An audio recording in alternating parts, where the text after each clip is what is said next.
فلا مضل له ومن يضلل فلا هادي له وأشهد أن لا إله إلا الله وأشهد أن محمدا عبده ورسوله. Amma ba'd, brothers and sisters in Islam, Assalamu alaikum wa rahmatullahi wa barakatuh. Allah Ta'ala has blessed us to witness another day of the Tafseer of Surah Al-Ankabut. Therefore, we shall continue with the Tafseer of Surah Al-Ankabut, Surah 29. The last time we were here, we stopped at Ayah 44. Allah Ta'ala said, أعوذ بالله من الشيطان الرجيم خلق الله السماوات والأرض بالحق إن في ذلك لآية للمؤمنين. Allah says, verily Allah created the heavens and the earth with truth, and none shared with him in the creation. Verily therein is a sign for those who believe. So Allah Ta'ala said, when He was creating the heavens and the earth, He created it with haqq. So what is the meaning? He created the creation with haqq, with the truth. Allah said He created the heavens and the earth with the haqq, with the truth. What is the tafsir of this verse? Surah Al-Ankabut verse 44. The first tafsir is that He did not allow anyone to share with Him when He was creating the heavens and the earth. He did not take any partner. He did not allow anyone to participate in the creation of the heavens and the earth. He did it all by Himself, because rububiyyah, lordship, is exclusive to Allah. This concept is called Tawhid. The desert Arabs claim that the angels are the daughters of Allah. Allah said, ask them, when I was creating the angels, did I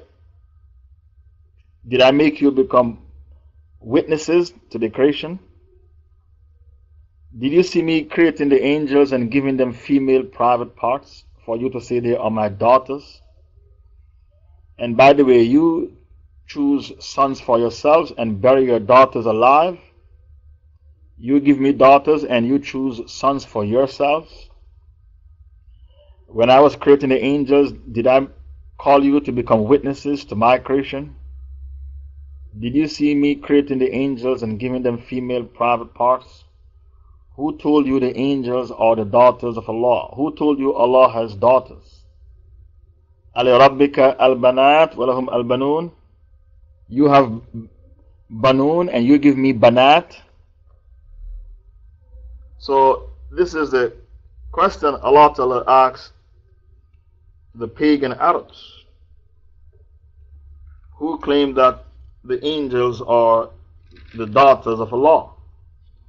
Surah 37 verse 149.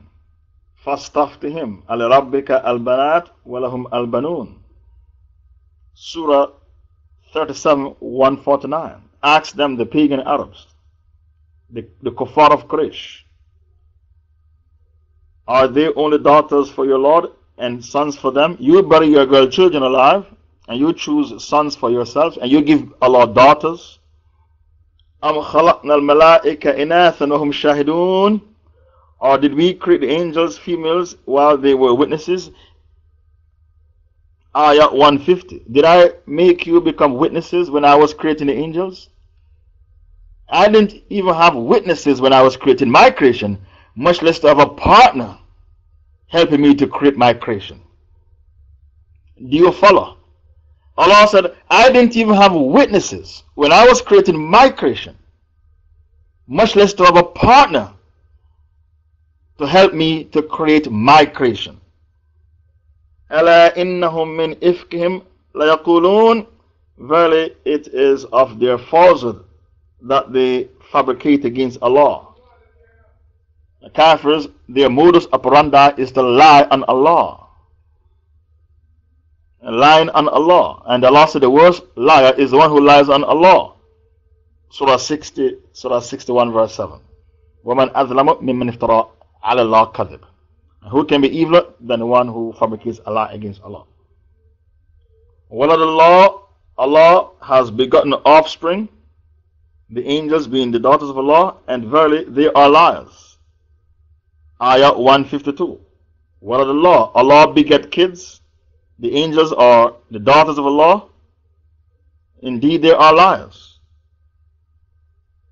He has chosen daughters over sons. What is the matter with you? How you decide? So when Allah said He created the heavens and the earth with haqq, the tafsir is that He did it all by Himself. He created the heavens and the earth all by Himself. And He did not have a partner to help in the creation of the heavens.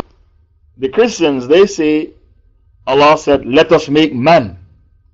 When Allah said, let us make man, He meant Jesus participated in the creation of the heavens and the earth. That is the Christian doctrine. That when God said, let us make man, He meant, you, Jesus, will help me to make man.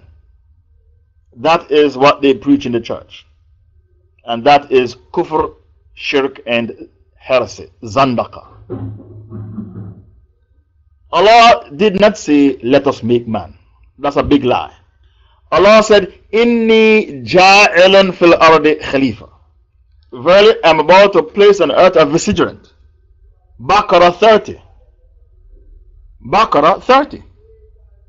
وَإِذْ قَالَ رَبُّكَ لِلْمَلَائِكَةِ إِنِّي جَاعِلٌ فِي الْأَرْضِ خَلِيفَةً. And remember when your Lord said to the angels, verily, I am going to place mankind a Khalifa on earth. So Allah said, Inni, verily I am about to create man, to put man on earth as my vicegerent, my Khalifa, my viceroy. Allah did not say, let us make man. That's a big lie. The modus operandi of the kuffar is to lie on Allah. And Allah said, وَمَنْ أَظْلَمَ مِمَّنِ افْتَرَى اللَّهَ عَلَى اللَّهِ كَذِبًا. Who can be eviler than the man who makes up a lie against Allah? Surah 61 verse 7. So this is the tafsir of the ayah. Allah created the heavens and the earth with haqq, bil haqq, meaning He created the heavens and the earth all by Himself, and nobody participated in the creation of the heavens and the earth. And Allah told the pagan Arabs who said Allah has daughters, Allah told the pagan Arabs, I didn't even call you to become witnesses to my creation. You were not shahidun, you were not witnesses when I was creating the angels. So if I didn't have any witnesses to my creation, how can I have partners to help me to create my creation? That doesn't make sense. The other tafsir of the ayah, Allah created the heavens and the earth bil haqq, is that in the creation of the heavens and the earth you have perfection. Can you think of a better place your eyes could be? Can you think of a better place your nose can be, your ears? It's impossible. Allah said, وَالتِّينِ وَالزَّيْتُونِ وَطُورِ سِينِينَ وَهَذَا الْبَلَدِ الْأَمِينَ لَقَدْ خَلَقْنَا الْإِنسَانَ فِي أَحْسَنِ تَقْوِيمٍ. Allah swear by the fig and the olive, and Allah swear by Mount Sinai in Egypt, and Allah swear by Holy Mecca. Verily, we created man to be the most perfect of our creation. When Allah said He created the heavens and the earth bil haqq, with haqq, it means in the creation of the heavens and the earth, there is no discrepancies, there is no far-fetchedness, there is no inconsistencies, and there is no incongruities in the creation of the heavens and the earth. That is the tafsir.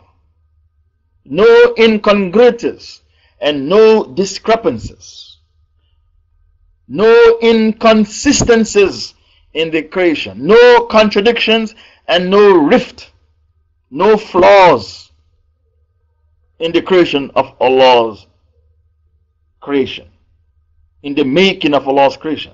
No flaws, no rift.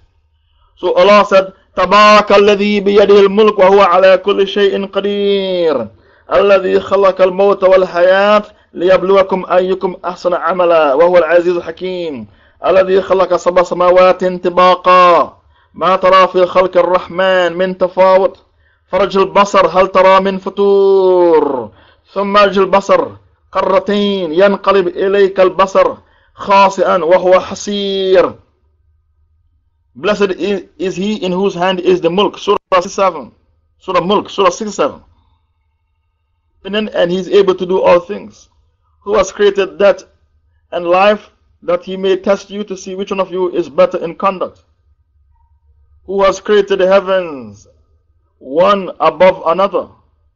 You can see no fault, no flaws, no rift in the creation of the most gracious.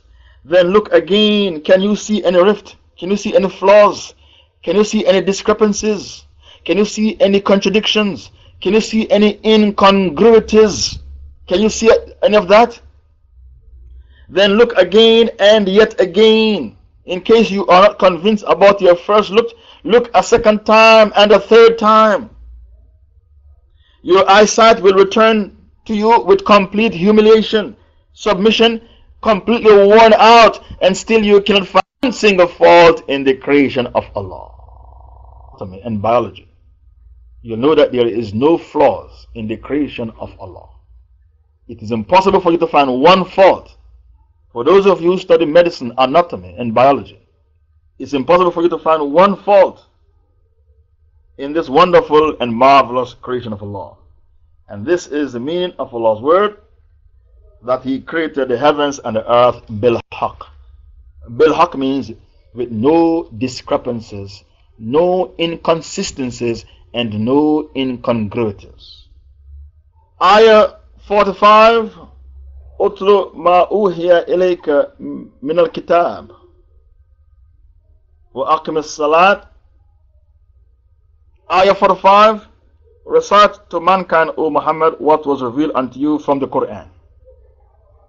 And when the Quran is recited, you have to keep quiet and listen attentively. It is haram for the Quran to be recited and you are talking. That means you don't respect Allah. So Allah said in Surah 7, 204, وَإِذَا قُرِئَ الْقُرْآنِ فَاسْتَمِعُوا لَهُ وَأَنْصِتُوا لَعَلَّكُمْ تُرْحَمُونَ.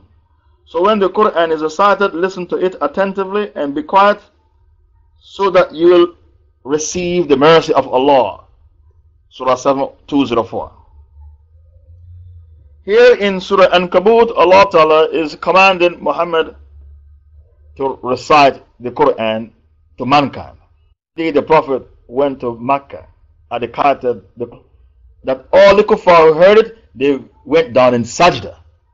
They did not realize what they were doing, because they were captured by the recitation of the Quran. They went down in sajda. Kuffar. That's how powerful the Holy Quran is. Many people embrace Islam just by reading the Holy Quran. When the British invaded Egypt, they said as long as the Quran is in the midst of the Muslims, we can't defeat the Muslims.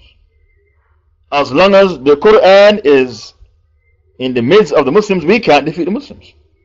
And one of the ways to take away the Quran from people is to take the Arabic language away from them. So when you go to some Arab countries, the population speak Canteen Arabic, not the Quranic Arabic. Canteen Arabic. It is called Ammiya, colloquial Arabic. Ammiya, broken Arabic. If you want to keep the Muslims away from the Quran, for them not to understand the Quran, take the Arabic language away from them. I hate Ammiya. I could never live in the same house with an Arab woman who can't speak Fusha. If you want to marry an Arab, you marry the one who speaks Fusha, not Ammiya, broken Arabic. If you want to take the Quran away from the people, take away the Arabic language from them. In my university, this rubbish called Ammiya was forbidden. Ammiya was forbidden on the university campus. You have to speak Quranic Arabic. Arabic is the language of the Quran. So those who speak Arabic and they have taqwa, they are superior to those who can't speak Arabic. So when an Arab said, I will never marry my daughter to a man unless he's Arab, it's not racism. It's called common sense. You think it's racism, it's not racism. Abu Hanifa, Imam Malik, and not Imam Malik, sorry. Abu Hanifa, Imam Shafi, and Ahmad ibn Hanbal said, it's not racism An Arab father can turn down your proposal because you can't speak Arabic. Every language, Arabic, all these are rubbish languages than the one who can speak Arabic. Allah said, recite the Quran for the people, O Muhammad. The Quran to the people. And when you recite the Quran, you have to pronounce the words properly. And you need to recite the Quran with the rules of tajweed. The idgham, the qalqala, the ikhfa, the idhar. Do you know these rules? Did your local imams teach you these rules of Quranic recitation? The idgham, the ikhfa, the qalqala, the rules of tajweed. Tajweed, there's a D at the end. Tajweed. Tajweed means to beautify. Did you know it's haram to pray salah behind a man who cannot recite Surah Al-Fatiha properly? When you go to Pakistan, some imams, they don't say walad dalin when they recite Surah Al-Fatiha. They say walad zalin. They don't say dalin, they say zalin. Dalin, they don't say that, they say zalin. They change the word. It is haram to pray behind a man who can't recite Surah Al-Fatiha properly. So how can you pray behind an imam? He didn't say walad dalin in Surah Al-Fatiha, he said walad zalin. That's not Surah Al-Fatiha, that's something else. All the Jews in Israel speak Hebrew. All the Jews in Israel speak Hebrew. Do all the Muslims in Saudi Arabia speak Arabic? When I was there, I saw a lot of Indians and Pakistanis who come there to work. And Muslims from all over Europe and America, they come to work because they get cash in hand, no tax, and they get rich when they work there. And they didn't pay attention to the Arabic language. The Jews love their language more than you love Arabic. That's very shameful. I used to have an Arabic class in this room, Authentic Tawheed. Only 20 people used to attend. I stopped the class. You don't have the zeal to learn Arabic because your Iman is weak. That's why. Imam Bukhari wasn't a Muslim, Imam Bukhari wasn't an Arab. He was a Muslim, not an Arab. And At-Tirmidhi, Abu Dawud, these people were not Arabs. They learned the Arabic language. That's what they did. Imam Bukhari was a Muslim but not an Arab. They learned the Arabic language. Some of the greatest scholars of Islam. I've heard of Ishaq ibn Rahawayh and Abu Hanifa. Abu Hanifa wasn't an Arab. He learned the Arabic language. Ishaq ibn Rahawayh, a great scholar from Iran. Ghazali from Iran. These people were Persians and they learned the Arabic language. How many people in this room are fluent in Arabic?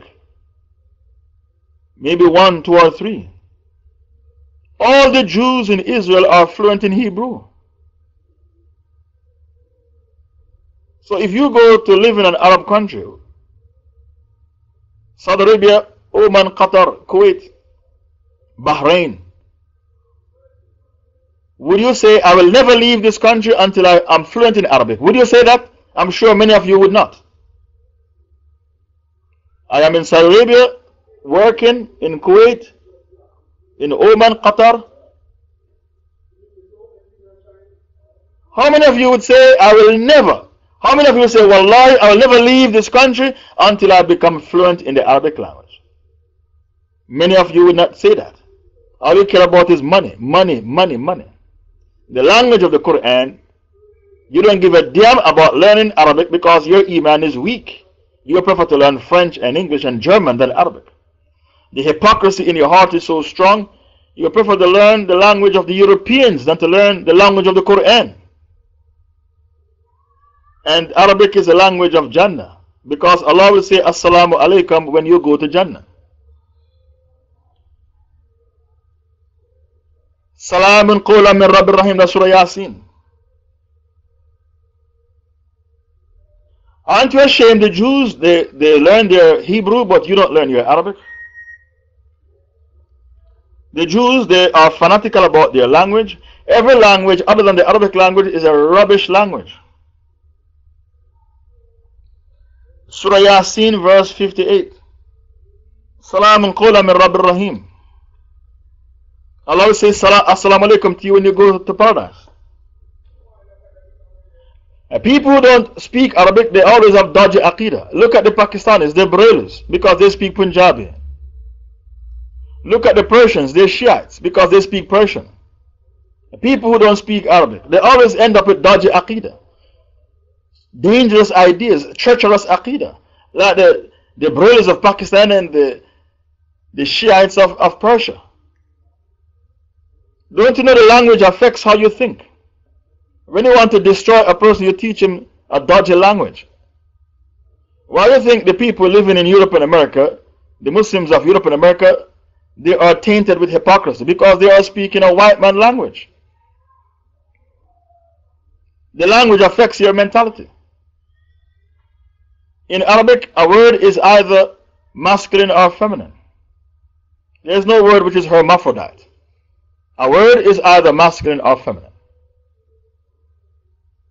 There is no hermaphrodite in Arabic. In English, there is no such thing as masculine and feminine. Allah revealed the best book, the Quran, with His favorite angel Gabriel to His most beloved Prophet Muhammad in the best language, the Arabic language, in the most sacred month, Ramadan, in the holiest city, Mecca. The reason why Allah Ta'ala commanded Muhammad to recite the Quran for people is because the Quran has a profound effect on the hearts of people. The Holy Quran has a profound effect on the hearts of people. When Abu Bakr as-Siddiq used to recite the Quran, he used to cry.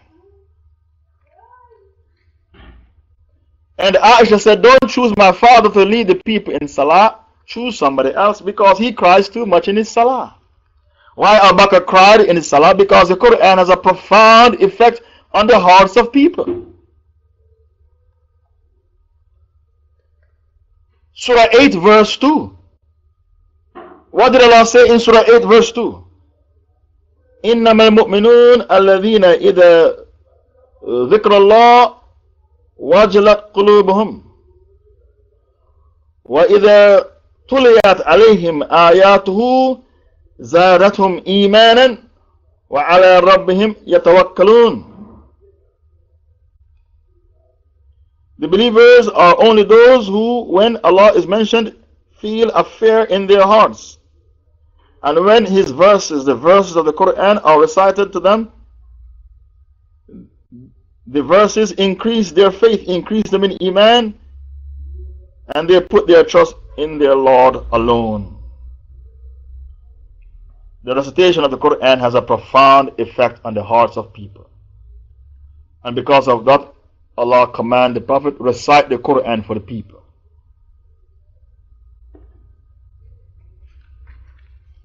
Surah Al-Ankabut, verse 45.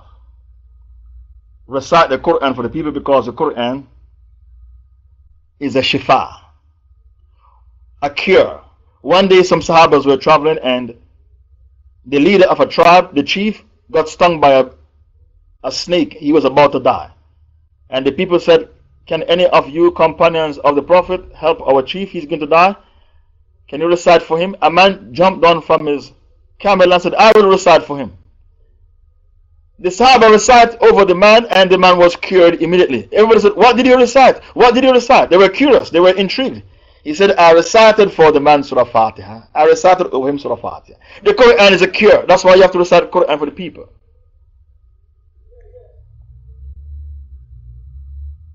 Recite the Quran for the people because the Quran is a Furqan that distinguishes between the right from the wrong, the good from the bad, the pure from the corrupted, the truth from the falsehood.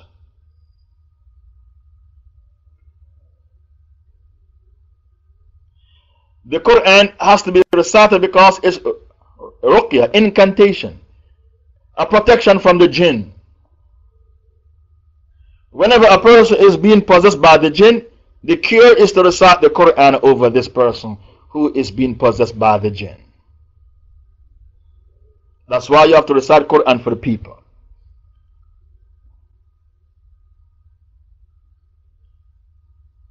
The Quran has to be recited because the Prophet said whenever the Quran is recited in a house, the shaitan cannot enter that house for 3 days and 3 nights.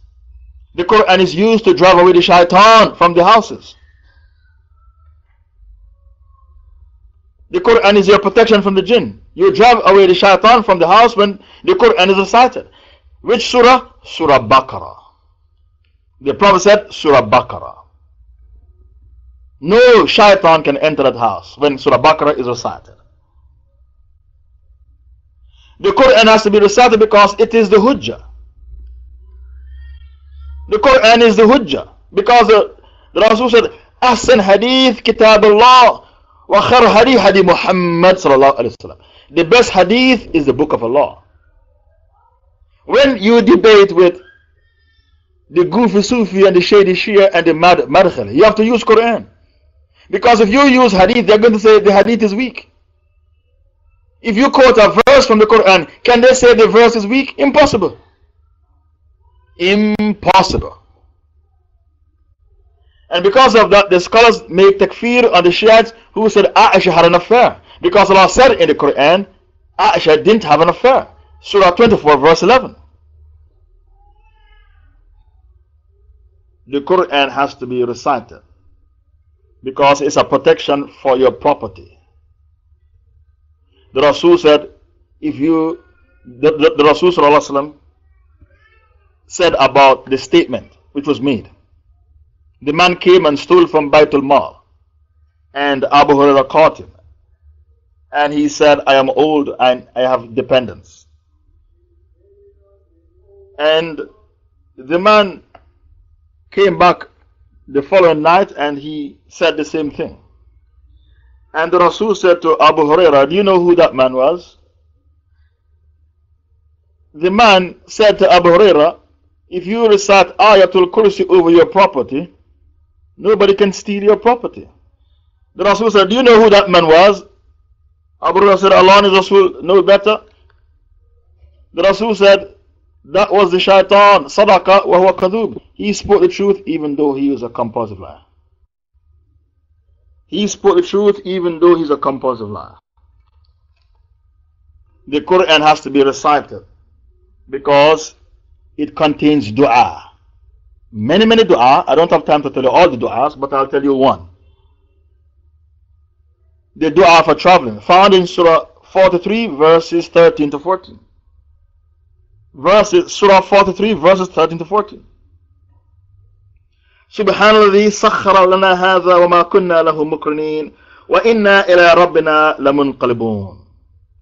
Glory be to Him who has subjugated this to us, and we could have never had it by our own efforts, and verily to our Lord we indeed are to return.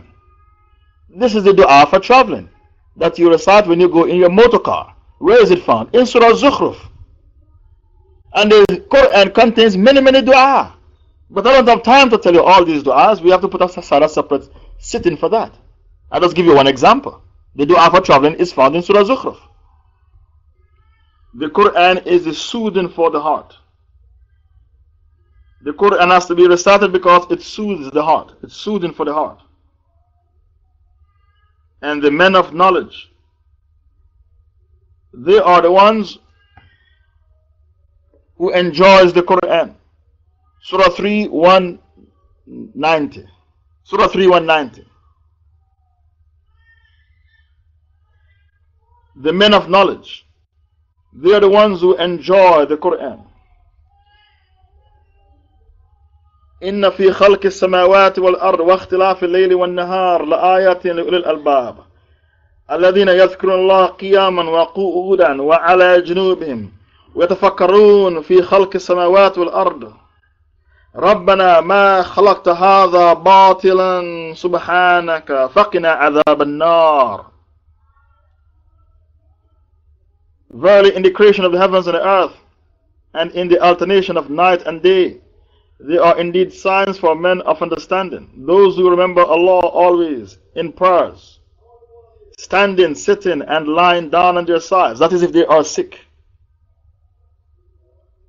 on their sides, and think deeply about the creation of the heavens and on the earth, saying, O Lord, you have not created all this without purpose. Glory to you, exalted you above all that they associate, all the partners they associate to you. Give us salvation from the torment of the hellfire.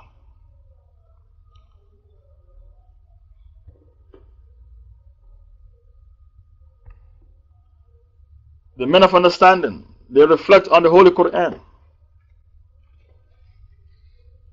The Quran has to be recited because the Quran is a form of dhikr. The Quran is a form of dhikr, therefore it has to be recited. And dhikr Allah is the greatest action on earth.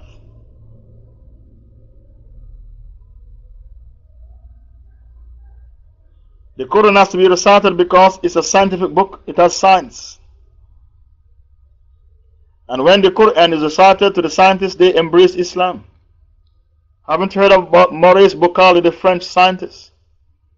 When he read the Quran, he became a Muslim. One of the greatest scientists to walk earth, the French scientist, Maurice Bucali, embraced Islam and wrote a book, the Bible, the Quran, and Science. If the Quran was not a scientific book, why did this man embrace Islam after reading the Quran?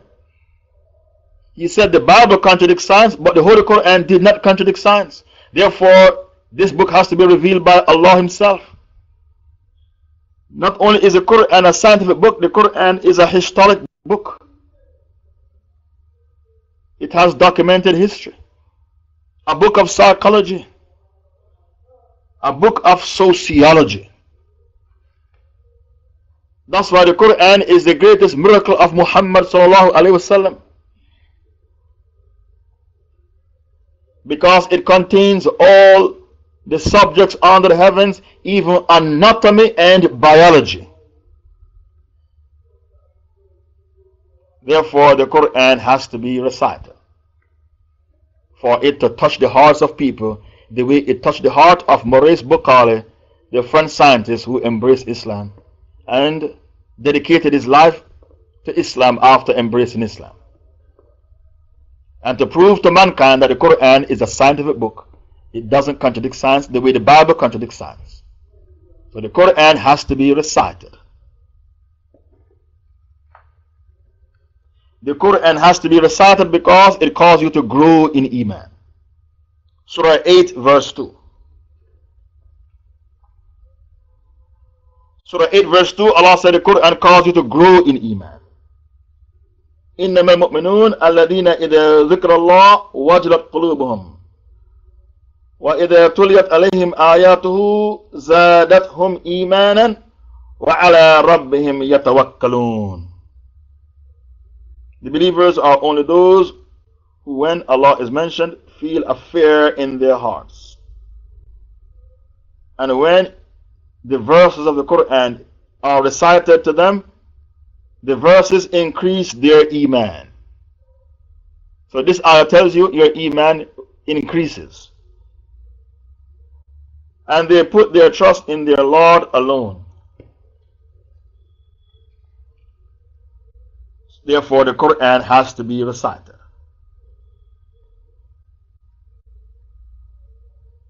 We continue with the Tafseer. The Quran is a book of sociology and psychology. Have you heard about sibling rivalry? In which one child is jealous of the other child and tries to hurt him? Sibling rivalry. Have you heard about rivalry? Sibling rivalry was mentioned in the story of Surah Yusuf. That's psychology right there. They dumped him in the well with no shirt on his back and left him to die because they thought his father preferred him. He is the father's favorite.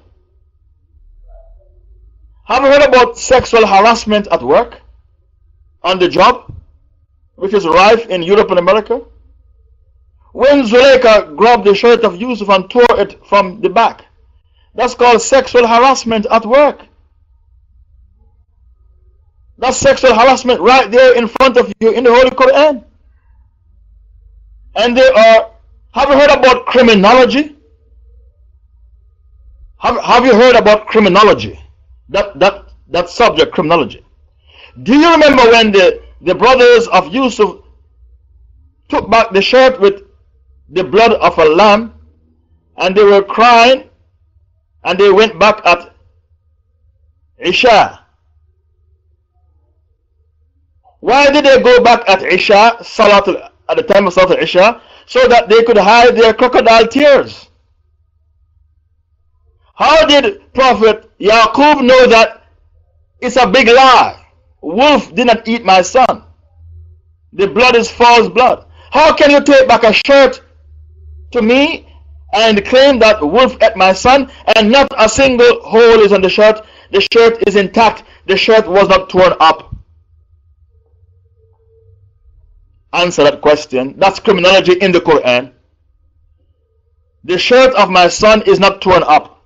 How can a wolf eat my son and the shirt is intact? It's impossible. So Yaqub wasn't stupid. He knew that his son is alive. No wolf ate my son. So he said to them, Surah 12 verse 18, Bal sawat lakum anfusukum amran fasabrin jameel wallah al-musta'an ala ma tasifun. Your evil selves caused you to concoct a lie. Bal sawat lakum anfusukum amran. Your evil souls caused you to fabricate a lie. Fasabrin jameel. Sabr is the most beautiful stance for me to take right now. Wallah al-musta'an, and I seek Allah's help to expose the lie that you have fabricated to me. When Aisha was accused of having an affair, she recited this ayah from the Quran. Your evil souls cause you to concoct a lie. For sabr and jameel, so sabr is the most beautiful stance for me to take right now. Wallah al-musta'an, and I seek Allah's help to expose the lie that you fabricate against me. Look how knowledgeable Aisha was. She was able to quote an ayah from the Quran that fits her situation 100%. The Quran has criminology inside of it. The Quran has psychology inside of it. The Quran has sociology inside of it. And anatomy. When the kuffar burnt the Quran on the 10th anniversary of September 11, don't you know why they burnt the Quran? Because they are jealous. Their book is rubbish and with a lot of contradictions. The Quran has no contradictions. That's why they burnt the Quran. They're jealous. The scientists said the Quran agrees with science, but the Bible contradicts science. They're jealous. That's why they burnt the Quran. Allah commanded Muhammad to recite the Quran for the people, because the Quran is the greatest miracle under the heavens. And by reciting the Quran to the people, they will embrace Islam.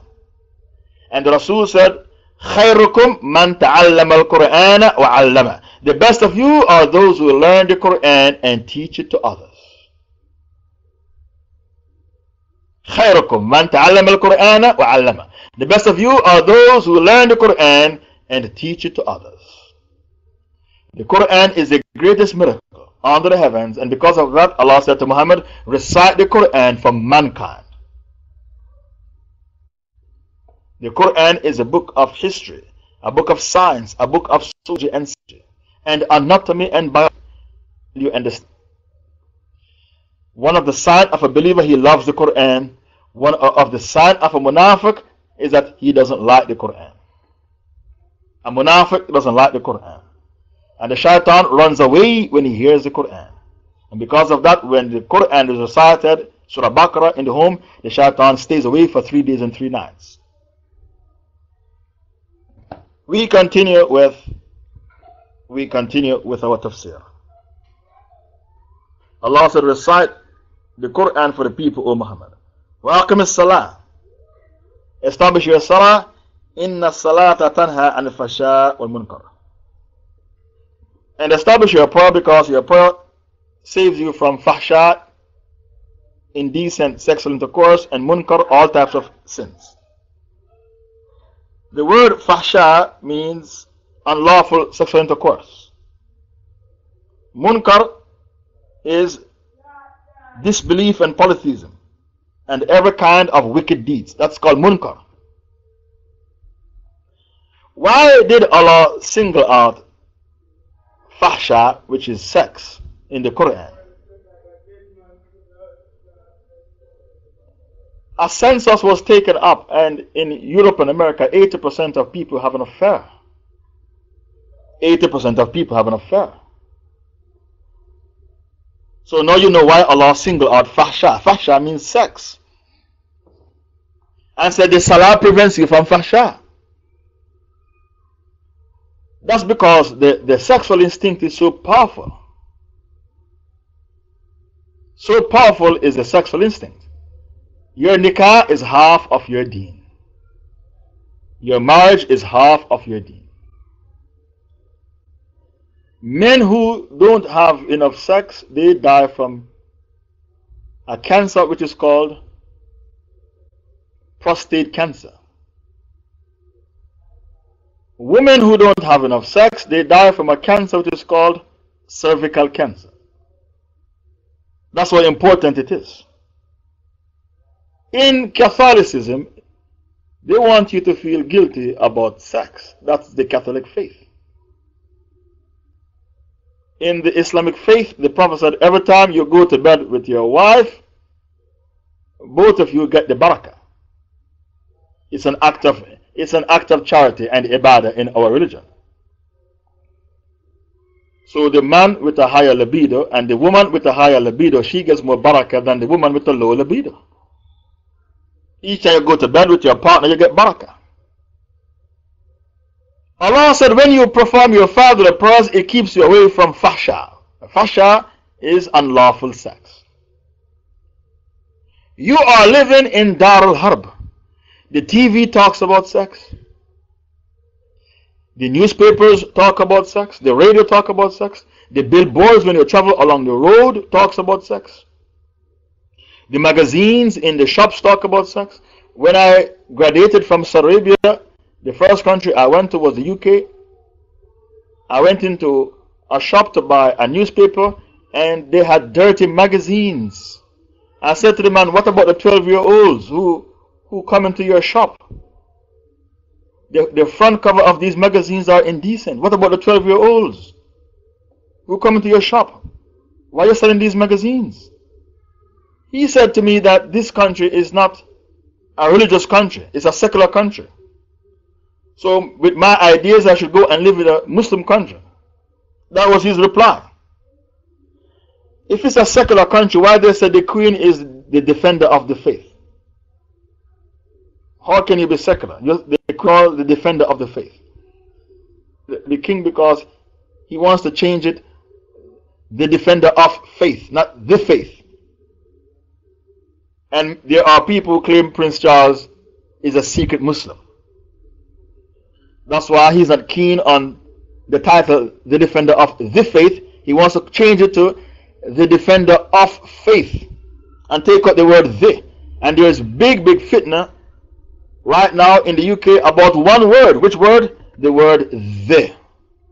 There's big fitna in the royal family right now over one word, the word the. Because Prince Charles wants to take out the word the. Not the defender of the faith, the Anglican faith, the defender of faith. Because many people think Prince Charles is a secret Muslim. Moreover, he refused to join the Freemason movement. He refused to be a Freemason. Makes it even more suspicious. Is he really a secret Muslim? Allah said, Aqim as-salah, establish the salah. The first thing Allah will ask you about on Judgment Day is the salah. If your salah was good, Allah will look at your zakat, your sawm, your hajj. If your salah was messed up, Allah will to look at the other acts of ibadah. The very first thing Allah will look at on Judgment Day is their salah. If your salah was intact, Allah will look at the other acts. If your salah was, Allah won't bother to look at your other acts. The difference between a Muslim and a kafir is this salah. The difference between a Muslim and a kafir is the salah. These are the words of the Holy Prophet ﷺ. There is a difference of opinion among the scholars about the man who abandons salah, is he a Muslim or a kafir. A debate took place between Imam Shafi and Ahmad ibn Hanbal. Imam Shafi said, if a man doesn't pray, he is a Muslim because he recited his Shahada. Ahmad ibn Hanbal said, if you don't pray, you're a kafir. Now, which Prince Charles has planned to become defender of faith will help destroy our Christian identity. Yes, he doesn't want the defender of the faith, the defender of faith, because he's not too convinced about Christianity. He wants to become the defender of faith, not the faith. So there's big fitna in the UK right now about one word, a 3-letter word. What word? The word the. The first thing Allah will look at is your salah. If your salah was, Allah will look at the other. Zakat, your sawm, your hajj. When the debate took place between Ahmad ibn Hanbal and Imam Shafi, Ahmad ibn Hanbal used an ayah to checkmate Imam Shafi. Which ayah? Tawbah 11. Surah 9 verse 11. A debate took place and Ahmad used that ayah. The Prophet had some POWs, prisoners of war, and they started to take Shahada. The Sahaba said there's a cause for concern. What if the Shahada is fake? They are taking Shahada so that we can set them free. So Allah answered the cause for concern. فَإِن تَابُوا, if they make tawbah from kufr and shirk, وَأَقَامُوا الصَّلَاةَ, establish their 5 prayers, وَآتُوا الزَّكَاةَ, and pay the zakah, فَإِخْوَانَكُمْ فِي الدِّينِ, then they become your brothers in deen. So Allah said, when they make tawbah, pray 5 times a day, pay the zakah, then they become your brothers in deen. Then they become your brothers in deen. There's a hadith in Muslim where the Rasul said the difference between a Muslim and a kafir is the salah. Sahih Muslim, the book of Iman. The difference between a Muslim and a kafir is in the salah. Allah Ta'ala said, your salah prevents you from fahsha, unlawful sex intercourse, munkar, all types of wicked deeds. Wala dhikr Allah akbar, and the dhikr of Allah is the greatest thing. The dhikr of Allah is the greatest thing. Allah said dhikr Allah is the greatest thing, so let us talk about dhikr. Dhikr Allah gives you success, like Allah told you in Surah 8 verse 45. Surah 8 verse 45, when you do dhikr Allah, you will become successful, spiritually successful. And with spiritual success comes the other success. Dhikr Allah gives you a peace of mind. And the person taking notes, the virtues of dhikr, that's the topic. Dhikr is the greatest thing, the greatest we can do for Allah Ta'ala. We become successful. The person taking notes, the virtues of dhikr, that is the subtitle. Okay, the first virtue of dhikr, it gives you success. Surah 8, Allah said, verse 45. What did Allah say?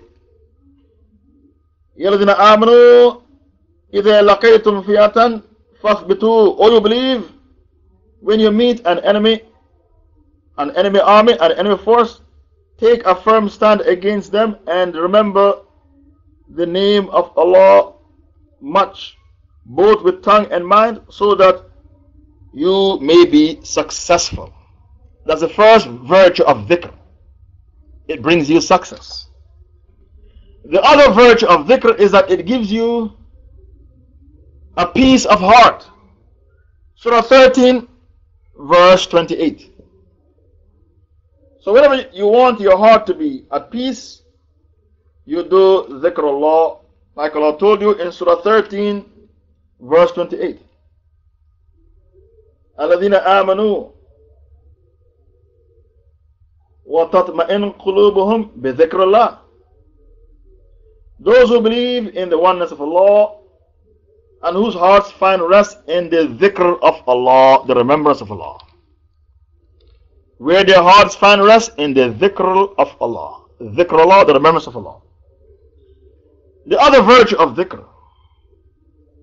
By making dhikr, you gain Allah's forgiveness and you gain Allah's reward. Surah 33, verse 35. With dhikr, you gain Allah's forgiveness. Have you heard about Prophet Jonah who was in the belly of the whale? He was in the belly of the whale making dhikr. لا إله إلا أنت سبحانك إني كنت من الظالمين. لا إله إلا أنت سبحانك إني كنت من الظالمين. What is the translation? لا إله إلا أنت. There is no God except you, O Allah. إني كنت من الظالمين. Verily, I was among those who wronged themselves by disobeying Allah. That was his dhikr. The angels heard his dhikr.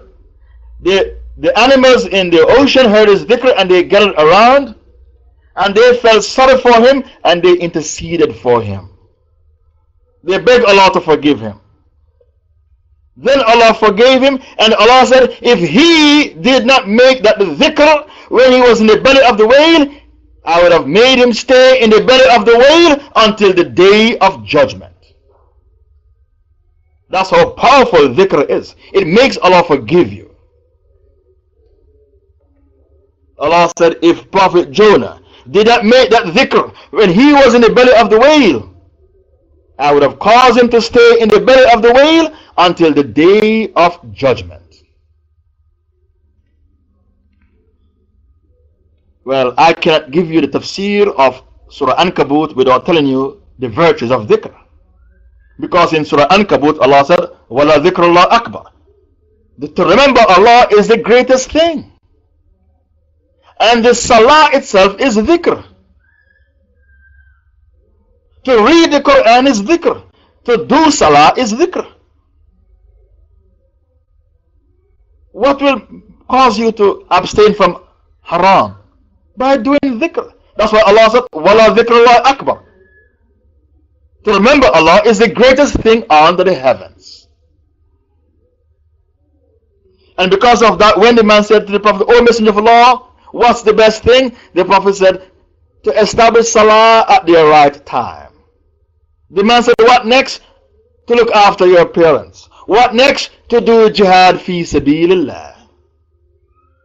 I'm sure you heard the hadith before. The Rasul mentioned salah as the first thing because salah is dhikr. Whenever a group of men remember Allah, this is a hadith, whenever a group of men remember Allah, angels surround them and mercy envelopes them, covers them, tranquility descends upon them, and Allah mentions them to those who are with Him. Bring me the hadith. Whenever a group of men remember Allah,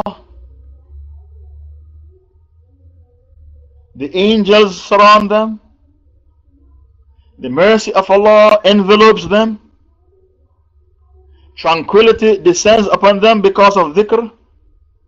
So dhikr calls the angels to surround you.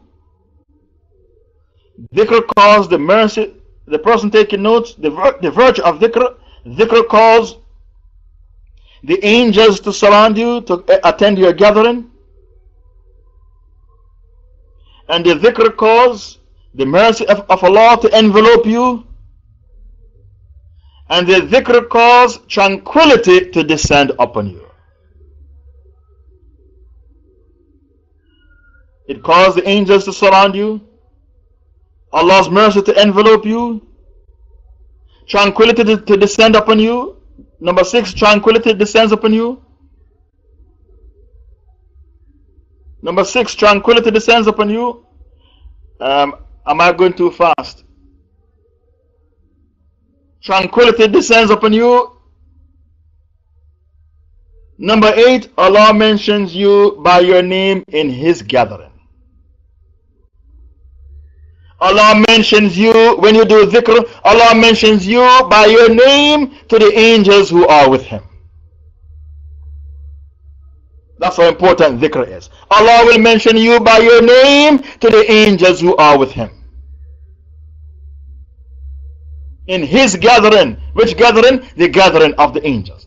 This is how important dhikr is in our religion. What is dhikr? To remember Allah. The 9th virtue of dhikr. When you do dhikr, you become Hizbullah. When you don't do dhikr, you become Hizb Shaitan. I repeat, when you do dhikr, you become Hizbullah. But when you don't do dhikr, you become Hizb Shaitan. Surah 58 verse 19. استعوذ عليهم الشيطان فأنساهم ذكر الله أولئك حزب الشيطان ألا إن حزب الشيطان هم الخاسرون. When you do dhikr, listen to what Allah Ta'ala said. The shaitan has overpowered them, so he has made them forget dhikr Allah. The shaitan made them forget what? Dhikr Allah. He made them forget the remembrance of Allah. So when the shaitan made them forget the remembrance of Allah, what did they become? Hizb Shaitan, the party of the shaitan. ألا إن حزب الله هم الخاسرون. Verily, it is the party of the shaitan who are the sure losers. They are the sure losers, the party of the shaitan. Hizbullah, they remember Allah. Allah spoke about Hizbullah in the Quran in Surah Ma'idah, Surah 5, verse 54. Sorry, 56. Ma'idah 56. Ma'idah 56 talk about Hizbullah. Surah Mujadala verse 19 spoke about Hizb Shaitan. Hizbullah remember Allah.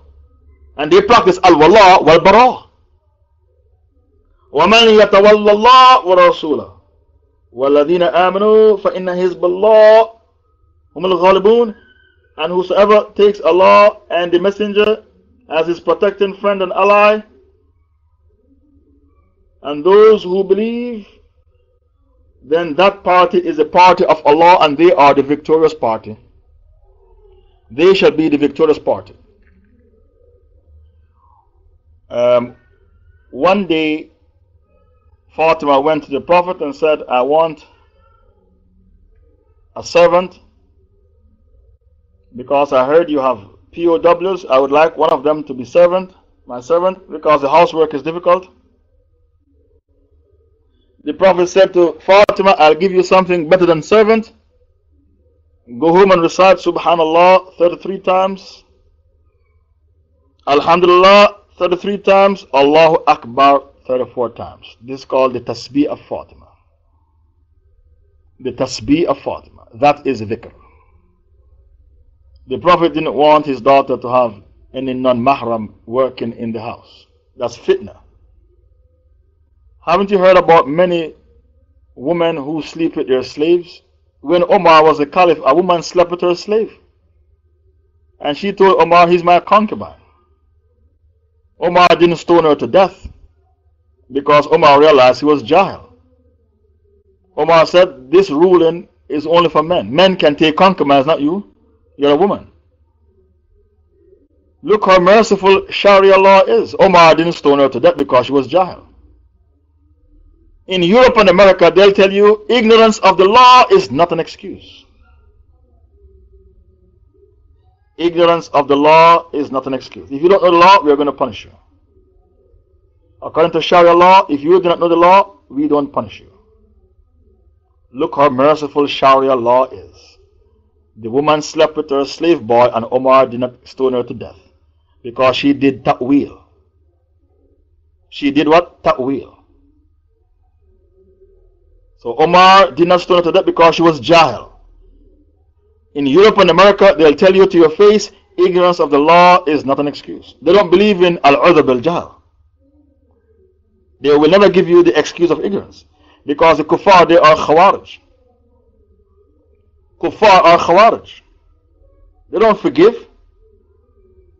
They don't have no mercy in their hearts. How can you find mercy in the heart of a kafir? They are khawarij. No mercy. Surah 29 verse 45, the dhikr of Allah is the greatest thing under the heavens. Surah 29 verse 45. The other merit of dhikr is the shaitan is the companion of the man who doesn't make dhikr. Surah 43 verse 36. وَمَنْ يَعْشُ عَنْ ذِكْرِ الرَّحْمَنِ نُقَيِّدْ لَهُ شَيْطَانًا فَهُوَ لَهُ قَرِينٌ. Anyone who doesn't remember Ar-Rahman, we appoint for him a shaitan to become his constant, intimate companion. The shaitan is the companion of the man who doesn't make dhikr. Surah 43 verse 36. وَمَنْ يَعْشُ عَنْ ذِكْرِ الرَّحْمَنِ نُقَيِّدْ لَهُ شَيْطَانًا فَهُوَ لَهُ قَرِينٌ. Any man who doesn't do dhikr Allah, he doesn't remember Allah, we appoint for him a shaitan to become his constant, intimate companion. The other merit of dhikr, everything in the dunya is cursed except dhikr Allah. That's the other merit of dhikr. Everything in the dunya is cursed except dhikr Allah. The Holy Prophet said, Ad-dunya mal'una mal'una ma fiha illa thalatha. This dunya is cursed and everything in the dunya is cursed except three things. Dhikr Allah, to remember Allah. And what makes you remember Allah? A scholar of Islam and a student of that scholar. A scholar of Islam and a student of that scholar. Alim and the muta'allim. Everybody else is cursed. Abu Hurairah reported that the Messenger of Allah said, the world with all that it contains is cursed except for dhikr Allah. Dhikr. The remembrance of Allah, that which pleases Allah. And the religious scholar and the seekers of knowledge, the talib al-ilm. Some of you are self-taught. You learn your deen from books. Any man whose books become his sheikh, the shaitan become his sheikh. Any man who has no sheikh, the shaitan is his sheikh. Everything in the dunya is cursed except dhikr Allah. That's the other merit of dhikr. The other merit, dhikr, is the modus operandi of those who are the most wise. Dhikr is the modus operandi of people of knowledge and the people of wisdom. Wisdom and knowledge. Surah 3, 190. Dhikr is the modus operandi of the people of knowledge and wisdom. Okay, shukran. The ayah is Surah 3, 190. Allah said, Inna fi khalq as-samawati wal-ard wa ikhtilaf al-layli wal-nahar la-ayati li-ulil albab alladhina yadhkuruna Allah qiyaman wa qu'udan wa ala junubihim wa yatafakkaruna fi khalq as-samawati wal-ard Rabbana ma batilan subhanaka faqina adhab an-nar. Verily in the creation of the heavens and the earth and in the alternation of night and day there are indeed signs for men of understanding. Ulil albab, men of wisdom and understanding. Ulil albab, those who remember Allah, they do dhikr Allah. standing, sitting, and lying down on their sides. Dhikrullah in this ayah means salah. And Mike can hear me? Okay, bring the ayah. They do dhikrullah, lying down, sitting, standing, sitting, lying down on their sides, and think deeply about the creation of the heavens and the earth. They say, O Lord, you have not created all this without purpose, batilan. Glory to you, exalted above all the things they associate as partners to you. Give us salvation from the torment of the hellfire. So dhikrullah is the repertoire or the modus operandi of men of wisdom, knowledge, and understanding. I close with one dua. The Prophet said, when you go to the marketplace, if you recite this dua, 1 million good deeds will be registered and 1 million bad deeds will be taken away from you, will be cancelled out. When you go to the marketplace to buy whatever you want to buy, you recite, La ilaha illallah wahdahu la sharika la. Lahul mulk wa lahul hamd, yuhyi wa yamit, wa huwa hay la yamut, biyadihi al khair, wa huwa ala kulli shay'in qadir. This hadith found at Tirmidhi and Ibn Majah. It's classified Hasan. So this dua, you should memorize it. The admins will put it on the blog. I would appreciate if you separate the Arabic or the Arabic. You have to make a, never mind, when you put it on the blog, make a paragraph and put the Arabic in a paragraph by itself. La ilaha illallah wahdahu la sharika lah, lahul mulk wa lahul hamd, yuhyi wa yamit, wa huwa hay la yamut, biyadihi al khair, wa huwa ala kulli shay'in qadir. This is the dua for entering the marketplace. You go to the marketplace at least once a week, every week, and you don't know the dua. That's why the admins brought it here for you to memorize. It's going to be on the blog, so memorize it. La ilaha illallah wahdahu la sharika lah, lahul mulk wa lahul hamd, yuhyi wa yumit, wa huwa hay la yamut, biyadihi al khair, wa huwa ala kulli shay'in qadir. This is dua for entering the marketplace. And this is the dhikr. And the admins, they have brought the English. The admins have brought the English for you as well as the Arabic. I will translate it for you. Okay, 1 million good deeds will be added and 1 million will be subtracted from you. There is no God except Allah. He is one. He has no partner. Sharika means partner. In his hand is the dominion, the mulk. Walahul hamd, unto him belongs all the praise. He gives life and he takes life. He is alive, he cannot die. In his hand is all goodness. And he has power over all things. He is Qadir. That is the translation. I told you I'll speak for 90 minutes, and the 90 minutes are up. I'm taking, no, 80 minutes have gone. I'm taking 5 questions about the Tafseer. Authentic to it 5. The topic is Tafseer Surah Mulk, the virtues of Dhikr. I don't know if you have a topic for last night's lecture, because I forgot to give you a topic. Last night's lecture is Tafseer Surah Al-Ankabut. Tafseer Surah Al-Ankabut, the people of Ad and Thamud. That is the people of Surah and Gomorrah, the people of Ad and Thamud. The people of Lut, Ad and Thamud. That's last night. Tonight, Tafseer Surah Al-Ankabut, the virtues of Dhikr. The virtues of Dhikr. That's our topic. Each tafsir has a different topic. I'm taking 5 questions. This seems to be the first question. How can you say that every other language other than Arabic is rubbish? The Torah was revealed in Hebrew, and I don't know, perhaps the Injil was revealed in Hebrew or Amharic. I'm talking the languages of today, not the languages of yesterday. I'm talking about the languages of today, not yesterday. I don't like any language except the Arabic language, and people who speak other languages, they always have perversion in their mentality. Look at the Europeans, they allow women to marry women, men to marry men. The language destroys them. Look at the Persians, they are Shiites. The Pakistanis are Brahmins. The language destroyed them.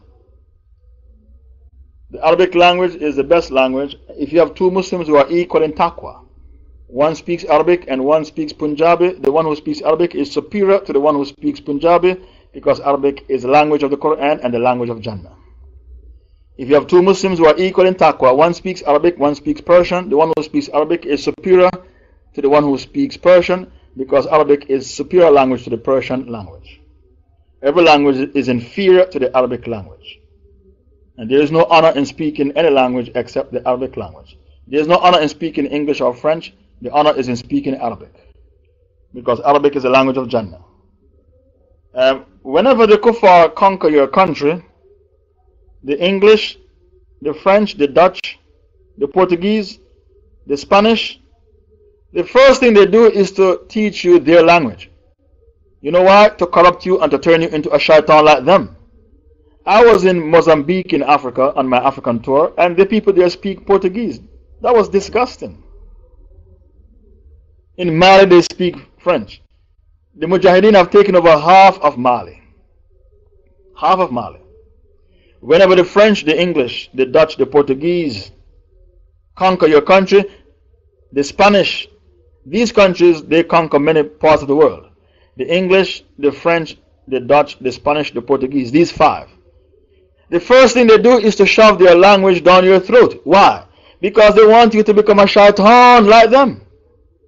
And they know that the only way shaitan is for you to speak their language, their rubbish language.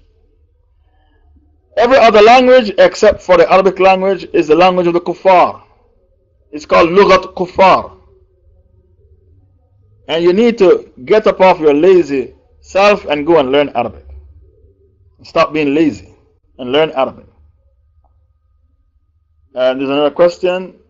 Sheikh, I do not accept the statement that the one who speaks Arabic and has taqwa is better. No one can know who has more taqwa. Also, the four Imams were human beings and they didn't get wahi from Allah. So we are not obliged to agree when they say the one speaking Arabic is better to get married to. Sorry if I'm misquoting the Imams. Abu Hanifa said that, and Imam Shafi and Ahmad ibn Hanbal, that an Arab woman can divorce you if you can't speak Arabic. If you get married to a woman and when you go home with her, you can't speak Arabic, your Arabic is broken, canteen Arabic, it's a reason for divorce, because you are inferior to her, because you can't speak Arabic, and it is her right to have a husband who is fluent, so that he can bring up the kids as proper Arab kids speaking fluent Arabic. Every language other than the Arabic language is a rubbish language, and people who speak these languages, French and English and Spanish, they are majority kuffar and perverts. It's the language that destroys them. The language destroys them and turns them into kuffar, infidels and perverts. The only language worth being proud of is the Arabic language. The only language that you should be proud to speak is Arabic, because every other language is a language of the shaitan that is used to corrupt your aqidah. To corrupt your aqidah. The majority of people who speak English are kuffar. The majority of people in France who speak French are kuffar. The majority of people who speak Arabic are Muslims. The majority of Arabs who speak Arabic are Muslims.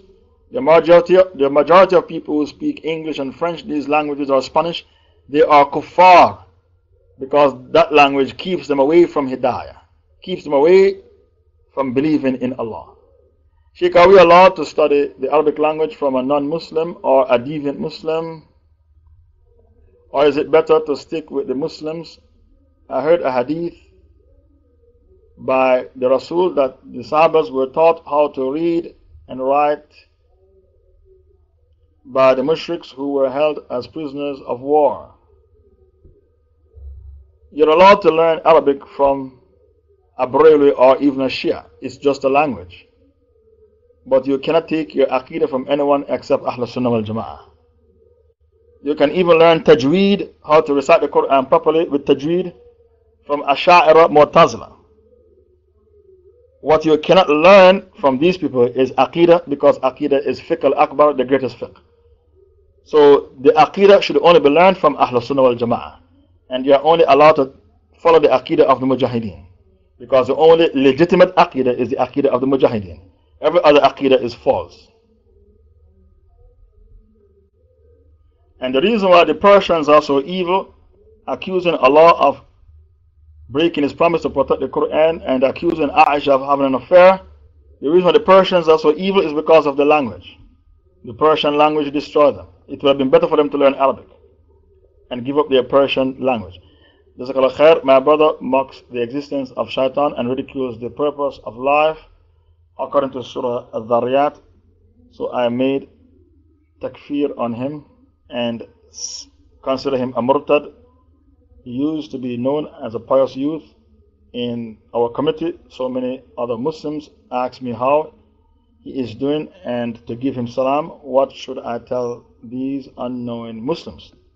The reason why your brother has been destroyed is because he is living in Dar Harb and the language destroyed him. The English language. That's what destroyed him. And the environment that he is living in. Dar Harb, that helped to destroy him. Your brother needs counseling. Take him to your local imam to be counseled, because he is a murtad to mock the existence of Shaitan, when Allah spoke about the Shaitan on many occasions in the Holy Quran. Surah 18 verse 50, Allah mentioned the Shaitan and said he was a jinn. Surah 18 verse 50 and many other verses of the Quran. So your brother is a murtad for rejecting something which is known of Islam by necessity. What is known by necessity? That the Shaitan exists and he is our open enemy. Another evidence to prove that the Shaitan is known by necessity, Surah Yasin verse 60. Allah said in Surah Yasin, Surah 36 verse 60, the Shaitan is your clear enemy, your open enemy. Alam ahad ilaykum ya bani Adam an la ta'budu shaitan innahu lakum aduwwun mubin. Surah Yasin verse 60, Allah said the Shaitan is your open enemy. There's another question. Which surah did Allah mention not to take the murjif to the battlefield, and how bad is their fitna? Also in Surah Tawbah verse 90, it mentions the Sahabas who wished to participate in, but they were unable to go and they were crying. And these Sahabas were of the Al-Muhajirun and the Ansars. They were the ones who were crying. Now, both ayahs you quoted were found in Surah Tawbah. They are found in Surah Tawbah. The first ayah, don't take the murjif to the battlefield, is Tawbah 47. Allah said, if you take them, they become busybodies and they will create mutiny on the battlefield. Mutiny to spread fitna and turn the soldiers against you and make them disobey you. And the other ayah you quoted was Surah Tawbah verse 92. Tawbah 92. That the Sahabas, when they were told by the Prophet, I can't find any animals to take you to the front line, they went home and they cried profusely.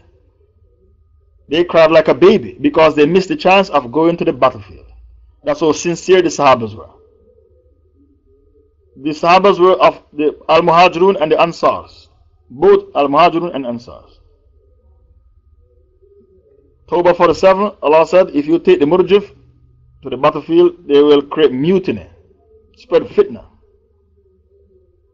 and cause the battle to be lost.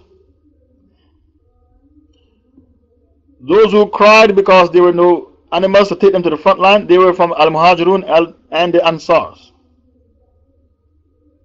That is Tawbah 92.